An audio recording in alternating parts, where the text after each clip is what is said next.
Wanita ini datang dengan pakaian sederhana, tapi malah dihina, ditertawakan, dan diusir dari hotel.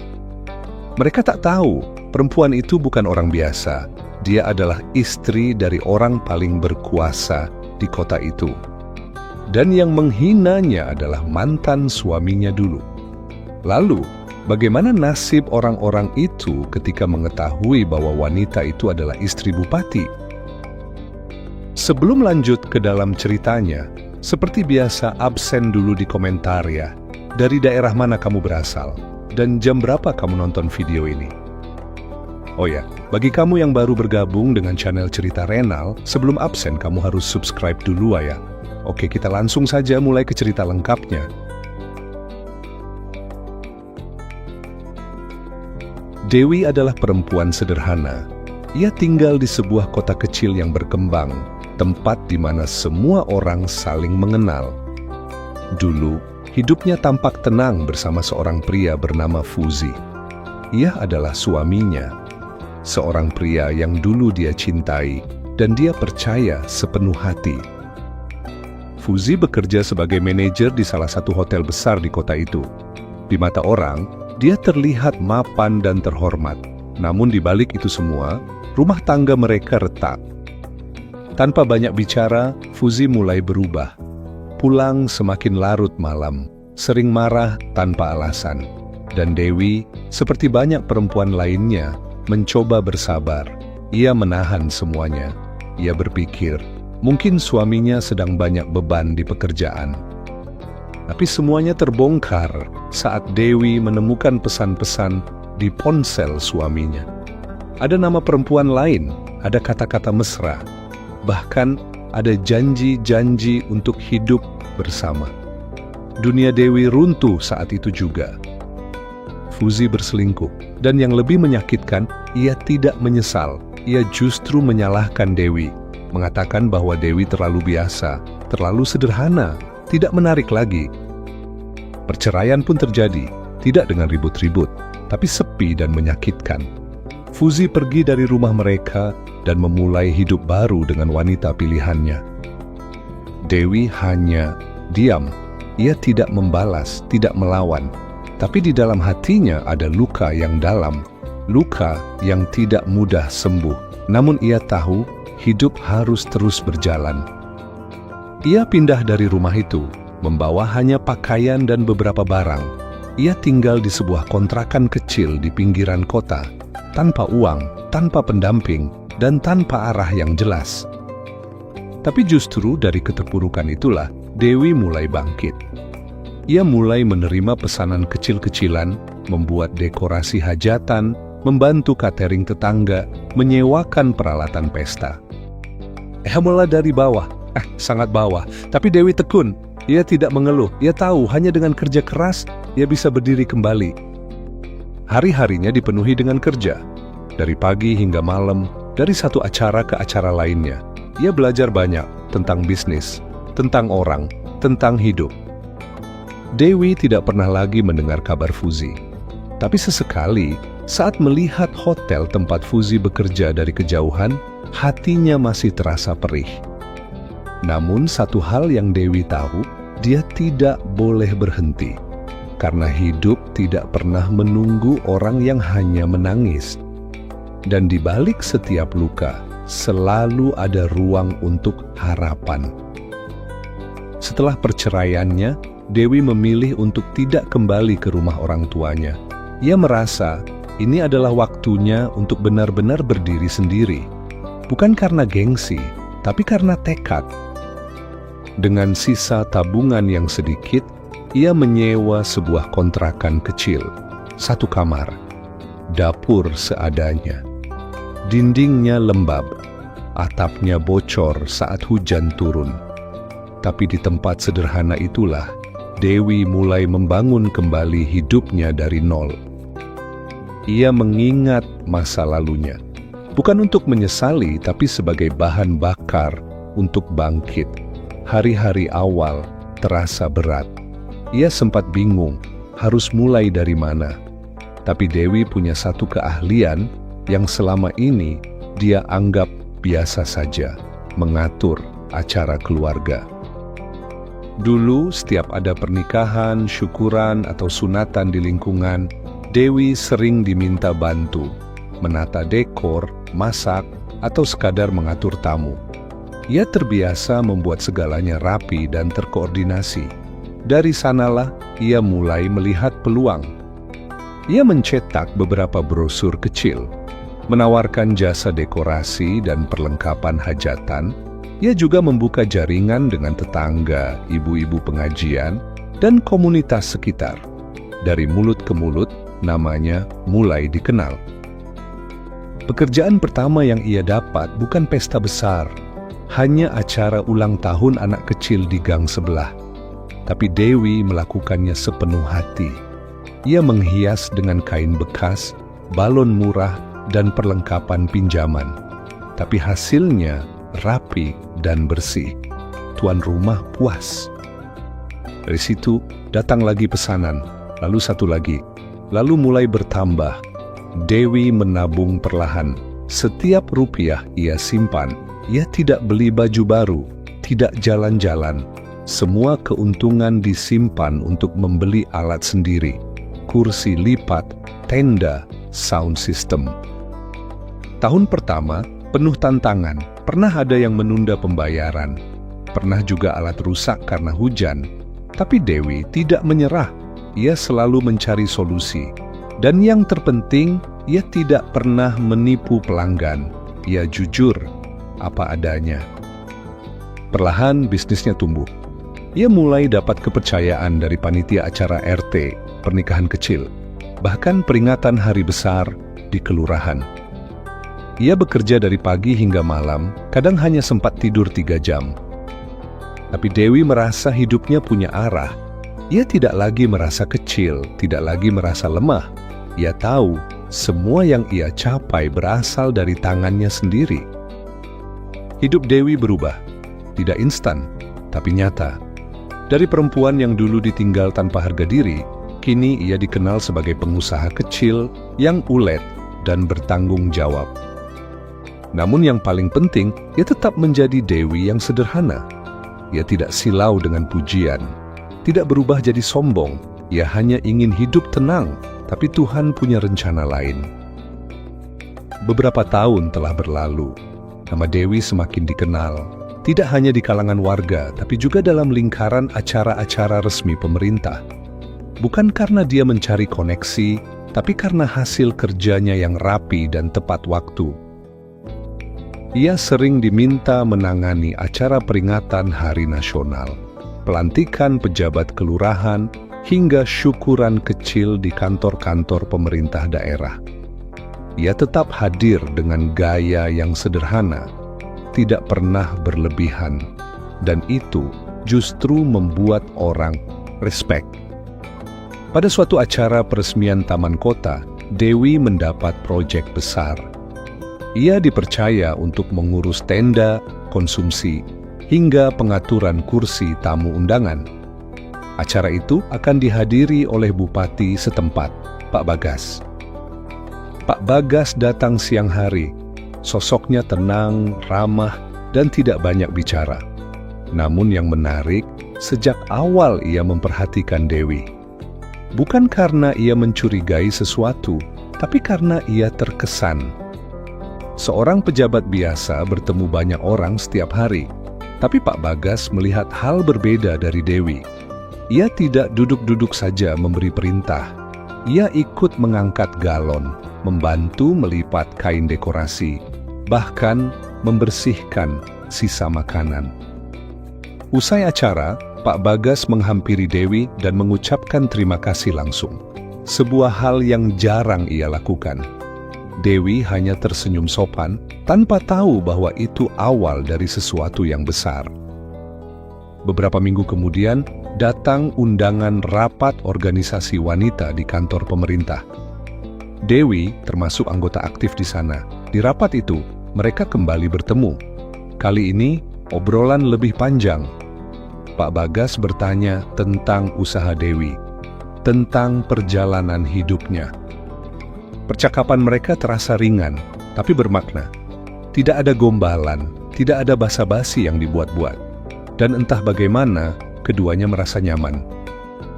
Waktu berjalan, mereka semakin sering bertemu di berbagai kesempatan. Dewi tetap menjaga jarak. Ia tahu siapa dirinya, ia sadar posisinya. Sampai suatu hari, Pak Bagas mengutarakan niatnya, bukan dengan rayuan, tapi dengan kalimat yang tenang. Kalau kamu tidak keberatan, aku ingin kita membangun hidup bersama. Dewi tidak langsung menjawab, ia butuh waktu. Bukan karena ragu pada Bagas, tapi karena luka masa lalu masih ada. Namun perlahan, ia sadar, tidak semua pria sama. Beberapa bulan kemudian, mereka menikah. Tanpa pesta mewah, hanya akad sederhana. Di rumah Dewi yang masih kecil, karena dia sendiri yang tidak ingin berpindah ke rumah dinas bupati. Pernikahan itu tidak diumumkan secara besar-besaran, hanya orang terdekat yang tahu. Bagi Dewi, hidup tidak butuh diumumkan, yang penting dijalani dengan jujur. Kini, Dewi adalah istri seorang bupati. Tapi ia tetap datang ke pasar sendiri, tetap pakai sepeda motor lamanya. Tetap sederhana, karena dari awal dia tidak pernah hidup untuk pamer. Beberapa bulan setelah menikah, Dewi mulai jarang terlihat di acara-acara umum. Bukan karena ia ingin menjauh dari masyarakat, tapi karena kini ia lebih sering mendampingi suaminya dalam kegiatan resmi. Kadang mendampingi secara langsung, kadang hanya memberi dukungan dari balik layar. Meski kini menjadi istri seorang bupati, Dewi tidak pernah memamerkan status barunya. Ia tetap berpakaian sederhana, datang ke acara tanpa pengawal, dan masih suka duduk di belakang, mendengarkan sambil mencatat hal-hal kecil yang perlu diperbaiki. Suaminya, Pak Bagas, menghormati pilihan itu. Ia tidak pernah memaksa Dewi untuk ikut tampil. Bagi Bagas, sosok Dewi yang sederhana dan penuh tanggung jawab adalah alasan utama ia jatuh hati. Namun suatu hari, datang undangan penting. Sebuah acara halal bihalal antara bupati dan seluruh jajaran DPRD akan diadakan di salah satu hotel terbesar di kota itu. Hotel tersebut ternyata milik keluarga Pak Bagas.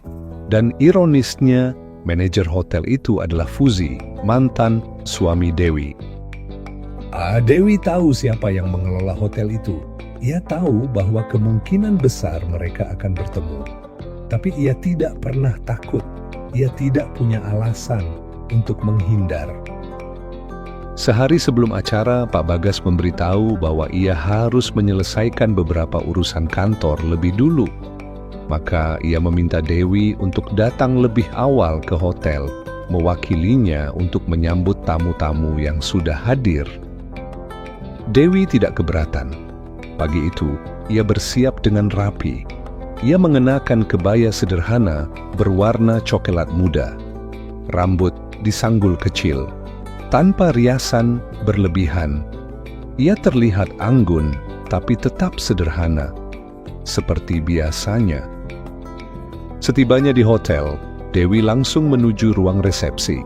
Tapi langkahnya terhenti saat melihat seseorang berdiri di lobi. Sosok yang sangat ia kenal, Fuzi. Awalnya Fuzi tidak mengenalinya, tapi setelah menatap beberapa detik, ekspresinya berubah. Ia tersenyum sinis. "Kamu ngapain di sini, Dewi?" tanyanya dengan nada meremehkan. Dewi menjawab pelan, "Saya diundang untuk hadir di acara halal bihalal." Fuzi tertawa kecil. "Tamu undangan? Kamu?" Ia menatap dari atas ke bawah. "Pakaian kamu aja kayak tamu kondangan biasa." Dewi tidak terpancing. Ia tetap berdiri tenang. Tapi sikap Fuzi semakin menjadi-jadi. Ia memanggil salah satu satpam dan meminta agar Dewi diminta keluar dari area acara. "Dia bukan tamu penting," kata Fuzi di hadapan staf lainnya. "Jangan bikin malu tamu-tamu DPRD." Beberapa karyawan di sana ikut tertawa. Dewi masih berdiri tenang. Ia tahu tidak ada gunanya menjelaskan pada orang yang sudah memvonis hanya dari penampilan. Tapi Dewi juga tahu satu hal, waktunya akan datang. Dan saat itulah pintu utama hotel terbuka. Seorang pria masuk dengan langkah tenang, Pak Bagas. Ia melihat kerumunan kecil di tengah lobi, lalu bertanya, "Ada apa ini?" Fuzi segera mendekat. Ia masih belum menyadari siapa yang datang. Dengan percaya diri, ia menjelaskan bahwa ada seorang perempuan yang ngotot mengaku tamu undangan penting. Ia menuduh Dewi mencoba masuk tanpa izin. Pak Bagas diam sejenak, menatap Fuzi, lalu menoleh ke arah Dewi yang berdiri tak jauh darinya. Dengan suara datar, Pak Bagas berkata, "Itu istri saya." Seketika, suasana lobi hotel sunyi. Fuzi terdiam, wajahnya pucat. Beberapa karyawan yang tadi ikut mengejek menunduk, tak percaya, tak bisa berkata apa-apa. Dan untuk pertama kalinya, Dewi tersenyum. Bukan senyum kemenangan, tapi senyum tenang. Karena pada akhirnya, kebenaran selalu bicara dengan caranya sendiri. Pak Bagas maju beberapa langkah. Dengan suara tenang tapi tegas, ia bertanya, "Apakah ini cara hotel saya menyambut tamu, mempermalukan istri saya hanya karena penampilan?" Tak ada yang menjawab. Fuzi mencoba membuka suara, suaranya gemetar. Saya tidak tahu, Pak. Saya benar-benar tidak tahu kalau beliau istri Bapak." Pak Bagas menatapnya lekat-lekat. "Itu masalahnya, Fuzi. Kamu menilai orang hanya dari luarnya, dan kamu mempermalukan perempuan yang sudah kamu sakiti dulu. Sekarang kamu melakukannya lagi di tempat yang seharusnya kamu jaga." Dewi hanya berdiri di samping, tidak mengatakan sepatah kata pun. Ia tahu harga dirinya sedang dikembalikan oleh orang yang kini berdiri bersamanya. Bukan dengan kekerasan, tapi dengan kebenaran yang pelan-pelan menampar semua yang tadi meremehkannya. Pak Bagas menoleh ke arah staf lainnya. "Siapa saja yang tadi ikut mengusir istri saya, silakan berdiri." Tidak ada yang bergerak, tapi wajah mereka tak bisa berbohong. Salah satu staf perempuan mencoba meminta maaf, tapi kalimatnya terputus di tengah. Air matanya jatuh, mungkin karena malu atau karena takut kehilangan pekerjaan. Fuzi mencoba membela diri lagi. "Pak, saya benar-benar tidak berniat menghina. Saya hanya tidak tahu." "Justru karena tidak tahu, kamu harusnya bertanya dulu," jawab Pak Bagas. "Bukan menghakimi, bukan mengusir." Beberapa saat kemudian, Pak Bagas memberi keputusan tegas. Fuzi bersama dua staf yang paling vokal meremehkan Dewi diberhentikan saat itu juga. Tanpa banyak perdebatan, karena kesalahan itu bukan hanya soal etika, tapi soal nilai kemanusiaan. Fuzi mencoba memohon, ia mendekat, mencoba menyentuh tangan Pak Bagas, berharap diberi kesempatan. Tapi Pak Bagas hanya mundur satu langkah dan berkata singkat, "Kamu bukan hanya gagal sebagai manajer, kamu gagal sebagai manusia." Seketika itu juga, satpam lain diminta mengawal mereka keluar dari area lobi. Dewi hanya melihat tanpa ekspresi berlebihan, tidak marah, tidak puas, hanya diam, seolah ingin menunjukkan bahwa luka lama tidak selalu perlu dibalas dengan dendam. Kadang, cukup dengan menunjukkan bahwa kita telah tumbuh lebih kuat. Beberapa tamu undangan yang menyaksikan kejadian itu akhirnya tahu siapa sebenarnya Dewi. Banyak yang terkejut, banyak yang merasa bersalah karena pernah memandangnya sebelah mata. Sore itu Dewi akhirnya masuk ke ruang acara, duduk di barisan depan, mendampingi Pak Bagas. Tanpa mahkota, tanpa perhiasan mencolok, tapi kehormatan itu sudah terpancar dari ketenangan sikap dan ketulusan hati. Sementara di luar sana, seseorang dari masa lalu berjalan pulang, membawa penyesalan yang mungkin tidak akan pernah sembuh. Dan bagi Dewi, hari itu bukan tentang balas dendam, tapi tentang pembuktian bahwa hidup, jika dijalani dengan sabar dan jujur, akan mempertemukan kita dengan keadilan pada waktunya. Hari-hari setelah kejadian di hotel itu berjalan seperti biasa, Tapi suasana hati Dewi tak bisa disebut biasa. Bukan karena ia masih memikirkan perlakuan Fuzi, tapi karena ia menyadari sesuatu, luka lama yang selama ini ia kubur ternyata belum sepenuhnya sembuh. Ia pernah dipermalukan, pernah dianggap remeh, pernah ditinggalkan tanpa alasan yang manusiawi. Dan meskipun ia sudah bangkit, sudah mandiri, sudah hidup bahagia, pertemuan itu seperti membuka kembali luka yang lama ia bungkam. Namun Dewi bukan perempuan yang larut dalam perasaan. Ia tidak sibuk mencari simpati, tidak menyebarkan cerita demi mendapatkan pujian. Ia hanya merenung, lalu bangkit dengan cara yang lebih dewasa. Dalam diam, ia mulai menata ulang pandangannya terhadap hidup. Ia sadar betapa pentingnya menjaga hati dari rasa dendam. Karena dendam itu seperti api kecil yang jika dibiarkan bisa membakar habis kebaikan yang sudah ia bangun.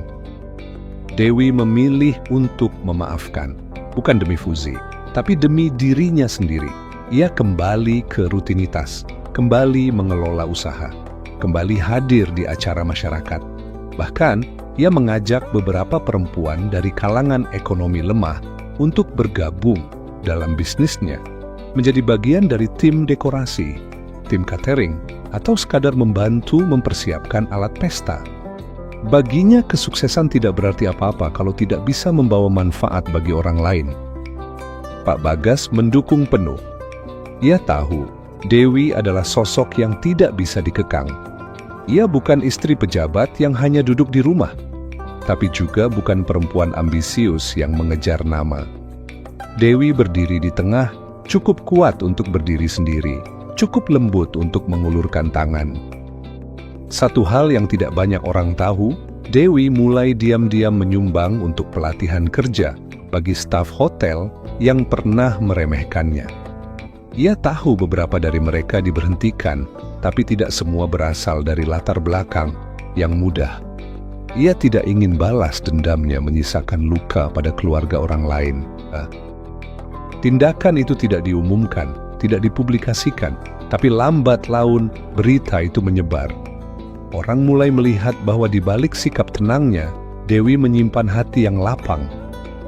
Fuzi, tidak ada kabar jelas. Ada yang bilang ia pindah kota, ada yang mengatakan ia mencoba melamar kerja di tempat lain, tapi ditolak karena reputasi yang terbawa. Tapi Dewi tidak tertarik mencari tahu, karena dalam hidup, bukan semua cerita harus ditutup dengan tahu kemana tokohnya pergi. Yang penting adalah bagaimana kita belajar dari semua itu. Dewi, dalam kesederhanaannya, telah membuktikan satu hal, bahwa harga diri perempuan tidak ditentukan oleh siapa suaminya, seberapa mewah rumahnya, atau seberapa mahal bajunya, tapi ditentukan oleh bagaimana ia bersikap saat diuji. Dan hari itu, Dewi sudah menang, tanpa perlu menjatuhkan siapapun, tanpa perlu berteriak bahwa ia benar, karena kadang pembuktian paling kuat datang dalam bentuk paling sunyi. Waktu terus berjalan. Peristiwa di hotel itu perlahan mengendap menjadi bagian dari masa lalu. Tidak dibicarakan lagi secara terbuka, tapi tetap membekas dalam ingatan banyak orang. Dewi pun tak pernah mengungkitnya kembali. Ia menjalani hidup seperti biasa. Tetap aktif di organisasi sosial, tetap mengelola bisnisnya, dan tetap menjadi pendamping setia Pak Bagas dalam berbagai kegiatan pemerintahan. Namun satu hal telah berubah secara perlahan tapi pasti, pandangan orang terhadap Dewi. Kini, setiap langkahnya lebih dihormati. Bukan karena status sebagai istri bupati, tapi karena sikapnya yang tidak berubah. Tetap rendah hati, tetap santun, tetap memberi ruang untuk siapapun yang ingin belajar dan tumbuh bersama. Dewi sering diundang untuk menjadi pembicara di berbagai kegiatan perempuan. Ia bercerita bukan tentang glamornya jadi istri pejabat, tapi tentang bagaimana membangun diri setelah dihancurkan, tentang pentingnya tidak menggantungkan harga diri pada pasangan. Dan yang paling banyak menyentuh, ia sering menekankan bahwa luka bukan untuk disimpan, tapi untuk dijadikan pelajaran. Dari sana, banyak perempuan mulai berani bicara. Mereka datang, bercerita, dan menangis di hadapan Dewi. Ada yang baru saja ditinggal suami, ada yang kehilangan usaha, ada yang mengalami perlakuan buruk, sama seperti yang dulu pernah ia alami. Dan Dewi tak pernah merasa lelah mendengar. Ia bukan motivator, ia bukan psikolog, tapi ia tahu rasanya kehilangan arah, dan ia tahu pentingnya ada seseorang yang hanya mau mendengar tanpa menghakimi. Sementara itu, hubungan Dewi dan Pak Bagas semakin solid. Mereka bukan pasangan yang suka tampil mesra di depan umum, tapi cara mereka saling mendukung sudah cukup menjadi contoh. Ketika satu bicara, yang lain mendengar. Ketika satu melangkah, yang lain menjaga dari belakang. Pak Bagas sering mengatakan kepada orang-orang terdekatnya, "Dewi bukan hanya istri, dia cermin. Kalau saya lupa arah, dia yang mengingatkan. Kalau saya terlalu tinggi terbang, dia yang menarik saya kembali ke tanah." Kehidupan Dewi tak sempurna, tapi ia merasa cukup. Ia tidak mengejar kesempurnaan, tapi kestabilan. Tidak haus pengakuan, tapi ingin menjadi manfaat. Dan di akhir semua ini, Dewi menyadari satu hal penting. Kadang hidup memberi luka bukan untuk menyiksa, tapi untuk menguatkan. Untuk membuat kita mengenal siapa diri kita sebenarnya. Ia tahu luka masa lalunya tak akan pernah benar-benar hilang, tapi luka itu kini telah berubah bentuk. Bukan lagi beban, tapi fondasi. Bukan lagi rasa sakit, tapi arah. Dan di usia yang kini tak lagi muda, Dewi memilih menutup semua lembaran lama dengan tenang. Ia tidak butuh tepuk tangan, tidak butuh pengakuan. Cukup tahu bahwa ia telah menjalani hidup dengan benar. Itu sudah lebih dari cukup. Karena pada akhirnya, kemenangan bukan soal siapa yang paling keras membalas, tapi siapa yang paling tenang menjalani